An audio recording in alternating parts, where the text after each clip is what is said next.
அனைவருக்கும் எஸ்பி ஸ்லோகாஸின் இனிய வணக்கம். பகவத்கீதை அத்தியாயம் 2 51 முதல் 72 வரை உள்ள ஸ்லோகங்களை இந்த பதிவில் நாம் பார்க்கலாம். ஸ்ரீ குருப்யோ நமஹ. ஓம் ஸ்ரீ பரமாத்மனே நமஹ. அத த்விதீயோऽध्यायः சாங்க்யயோகः. ஸ்ரீ பகவானுவாச்ச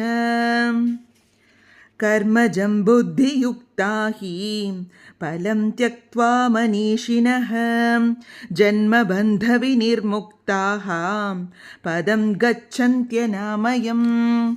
यदा ते मोहकलिलं बुद्धिर्व्यतितरिष्यति तदा गन्तासि निर्वेदं श्रोतव्यस्य श्रुतस्य च. श्रुतिविप्रतिपन्ना ते यदा स्थास्यति निश्चला समाधावचला बुद्धिः तदा योगमवाप्स्यसि. अर्जुन उवाच स्थितप्रज्ञस्य का भाषा समाधिस्थस्य केशव. स्थितधि किं प्रभाषेत किमासीत व्रजेत किम्.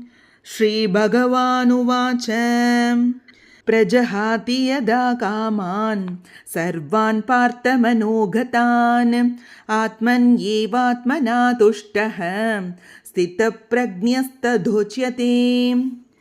दुःखेष्वनुद्विग्नमनाः सुखेषु विगतस्पृहः वीतरागभयक्रोधः स्थितधीर्मुनिरुच्यते.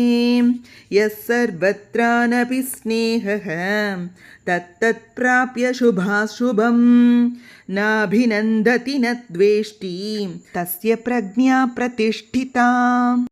यदा संहरते चायं कूर्मोऽङ्गानीव सर्वशः इन्द्रियाणीन्द्रियार्थेभ्यः तस्य प्रज्ञा प्रतिष्ठिता. विषया विनिवर्तन्ते निराहारस्य देहिनः रसवर्जं रसोऽप्यस्य परं दृष्ट्वा निवर्तते. यततो ह्यपि कौन्तेय पुरुषस्य विपश्चितः इन्द्रियाणि प्रमाथीनि हरन्ति प्रसभं मनः. तानि सर्वाणि संयम्य युक्त आसीत मत्परः वशे हि यस्येन्द्रियाणि तस्य प्रज्ञा प्रतिष्ठिता. ध्यायतो विषयान् पुंसः सङ्गस्तेषूपजायते सङ्गात् सञ्जायते कामः कामात् क्रोधोऽभिजायते क्रोधात् भवति सम्मोहः सम्मोहात् स्मृतिविभ्रमः स्मृतिभ्रंशात् बुद्धिनाशः बुद्धिनाशात् प्रणश्यति. रागद्वेषवियुक्तैस्तु विषयानिन्द्रियैश्चरन् आत्मवश्यैर्विधेयात्मा प्रसादमधिगच्छति.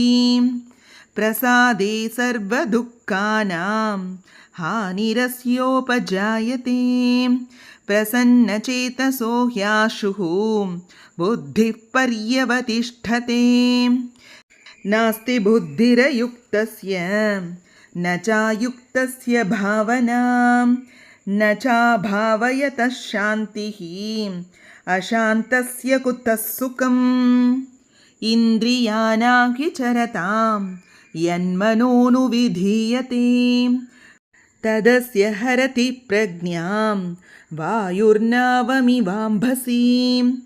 तस्माद्यस्य महाबाहो निगृहीतानि सर्वशः इन्द्रियाणीन्द्रियार्थेभ्यः तस्य प्रज्ञा प्रतिष्ठिता.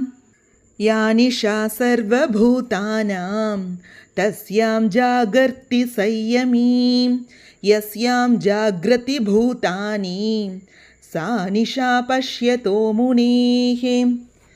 आपूर्यमानम् अचलप्रतिष्ठं समुद्रमापः प्रविशन्ति यद्वत् तद्वत् कामायं प्रविशन्ति सर्वे स शान्तिमाप्नोति न कामकामी विहाय कामान् यः सर्वान् पुमांश्चरति निःस्पृहः निर्ममो निरहङ्कारः स शान्तिमधिगच्छति एषा ब्राह्मी स्थितिः पार्थ नैनां प्राप्य विमुह्यति स्थित्वा स्यामन्तकालेऽपि ब्रह्मनिर्वाणमृच्छति